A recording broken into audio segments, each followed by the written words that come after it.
Hello दोस्तों, कैसे हो आप सब। हम आपके लिए एक और नई मज़ेदार कहानी लेकर आ गए हैं। भाग्य वाले का भूत हल जोतता है। तो एक समय की बात है, सुदूर गांव में मोहन नाम का पहलवान रहता था, जिसके पास 5 भैंसें थी। दिन भर भैंसों की देखभाल करना और उनका दूध पीना ही मोहन की दिनचर्या थी। भैंसों का दूध पीते रहने के कारण वह काफ़ी बलवान हो गया था। मोहन अपने बचाव और सहारे के लिए एक लोहे की छड़ हमेशा साथ रखता था। इस कारण कोई भी मोहन को एक बार देख लेता तो उसकी पुष्ट काया व शक्तिशाली शरीर को देखकर डर जाया करता था। मोहन का पूरी दुनिया में कोई नहीं था। तो उम्र बढ़ने के साथ उसे अपनी शादी की चिंता सताने लगी थी। इसलिए वह अक्सर लोगों से पूछा करता था कि उसकी शादी कहाँ और किससे होगी। लोग उससे देखकर डर जाते व उसके सवाल का जवाब ना दे पाते थे। इस पर मोहन उनके साथ मारपीट किया करता था, जिसके चलते लोगों ने उस रास्ते से ही गुजरना बंद कर दिया था। इस बार किसी दूसरे गांव का एक ब्राह्मण और एक हमाम किसी विवाह समारोह में शामिल होने जा रहे थे। रास्ते में उन्हें मोहन मिल गया। मोहन ने ब्राह्मण को देखा तो उसने दोनों को अपने पास बुलाते हुए कहा कि आप तो मुझे ज्ञानी नजर आते हो, बताइए मेरी शादी कब और कहाँ होगी। इस तरह पहलवान का सवाल सुनकर दोनों ठिठक गए। हमाम काफी चतुर था। उसने सोचा कि अगर हम इससे बहस करेंगे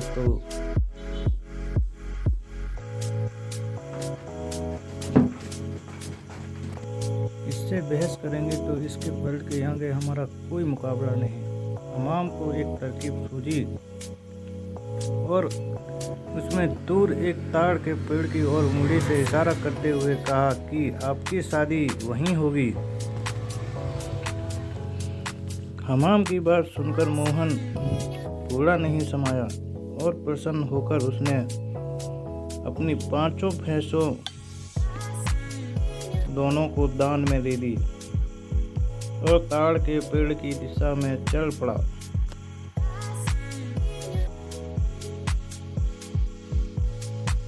उस ताड़ के पेड़ के पास एक महिला अपने पति व एक बच्चे के साथ रहती थी।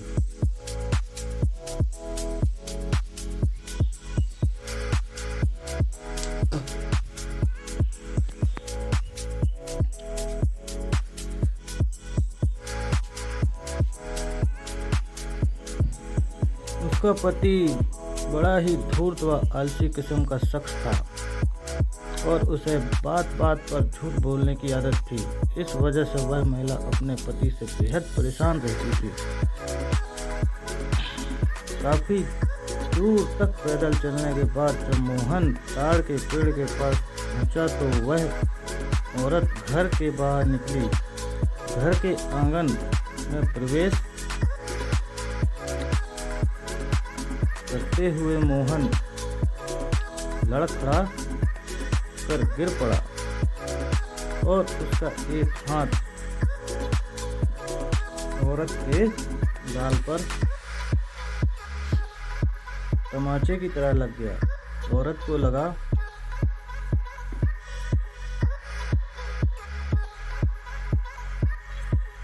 कि पहलवान जरूर उसके पति को जानता होगा। अपने एक हाथ से गाड़ मलते हुए औरत ने पहलवान को अतिथि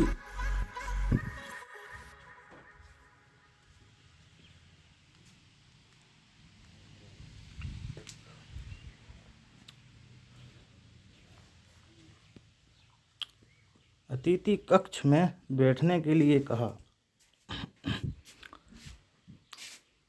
और उसे जलपान कराने लगी। इतने में औरत का पति वहां पहुंच गया। एक पराये मर्द के साथ अपनी पत्नी को देखकर वह गुस्से से मोहन की ओर इशारा कर पत्नी से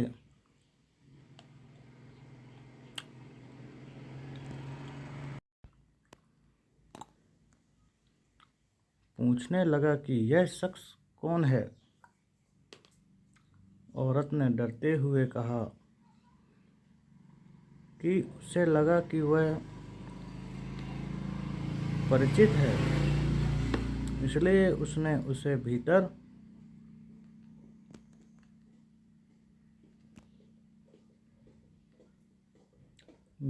आने दिया।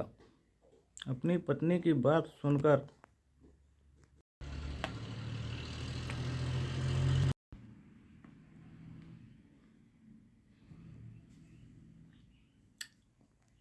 वह शख्स और भी क्रोधित हो गया और लड़ने के लिए मोहन की ओर झपका।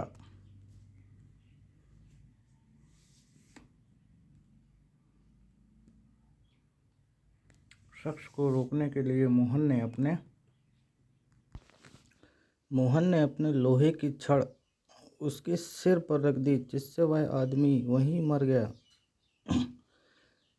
यह सब दृश्य देखकर उसकी पत्नी रोने लगी। माहौल को देखकर पहलवान वहां से जाने लगा तो उस औरत ने मोहन को रोक लिया और कहने लगी कि उसके पति के अलावा घर में कमाने वाला कोई नहीं था और उनकी मृत्यु के बाद अब हमारे साथ ही रहना होगा। इसके बाद मोहन उस औरत के साथ उसी घर में रहने लगा। मोहन को भैंसों का दूध पीने के अलावा और कोई काम नहीं आता था। ऐसे में कुछ दिन बाद जब घर का राशन खत्म होने लगा तो महिला ने उससे कहा कि वह बाहर जाकर कुछ कमा कर लेकर आए या फिर राजा के पास जाकर खेती के लिए ज़मीन मांग ले ताकि वह खेती कर अपना भरण पोषण कर सके। महिला की बात सुनकर पहलवान अपने लोहे की छड़ उठाए राजमहल की ओर चल पड़ा। राजमहल के पास पहुंचने पर सभी द्वारपाल और सैनिक मोहन की काया देखकर डर से कांपने लगे और तुरंत राजा तक सूचना पहुंचाई कि कोई बलवान हाथ में लोहे की छड़ लिए महल की ओर बढ़ता चला आ रहा है। सूचना पाकर राजा ने तुरंत अपने मुंशी को बुलाया और उससे तत्काल पहलवान के पास जाकर आने का कारण पूछने को कहा।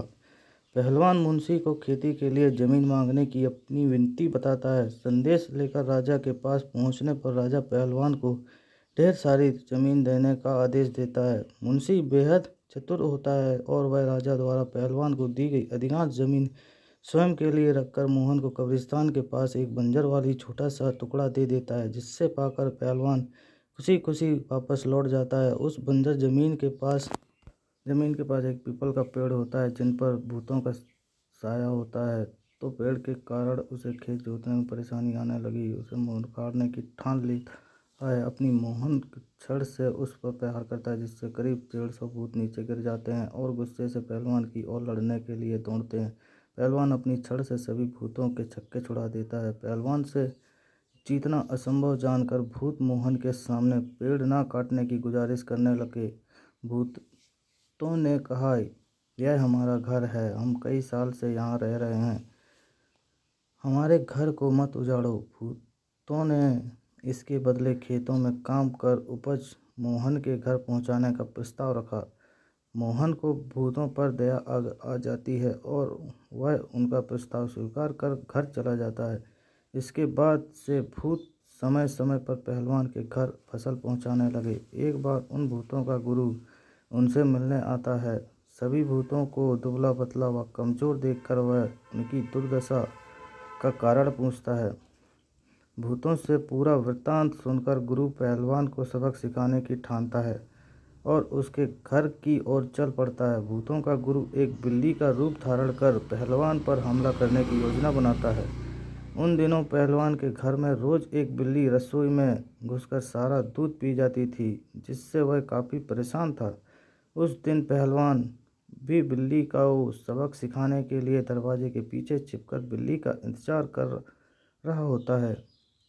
जैसे ही बिल्ली के रूप में भूतों का गुरु कमरे में प्रवेश करता है, पहलवान उस पर प्रहार कर देता है। पहलवान के प्रहार से भूतों के गुरु की कई हड्डियां टूट जाती हैं और वह अपने असली रूप में आकर अपनी जान बख्शने का निवेदन करने लगता है। मोहन ने भूतों के गुरु को छोड़ने पर खुद के लिए सजा चुनने के लिए कहा।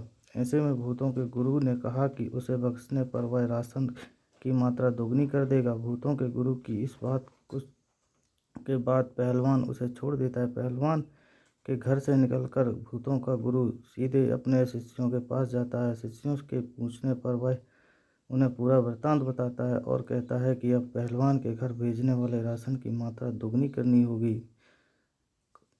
इस कहानी से हमें यही शिक्षा मिलती है कि अगर आपका भाग्य बलवान हो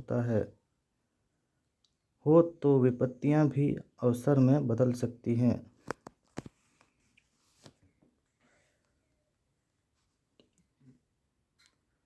तो दोस्तों, ये कहानी यहीं तक थी। ऐसे ही मज़ेदार कहानी सुनने के लिए हमारे चैनल को लाइक एंड सब्सक्राइब करें।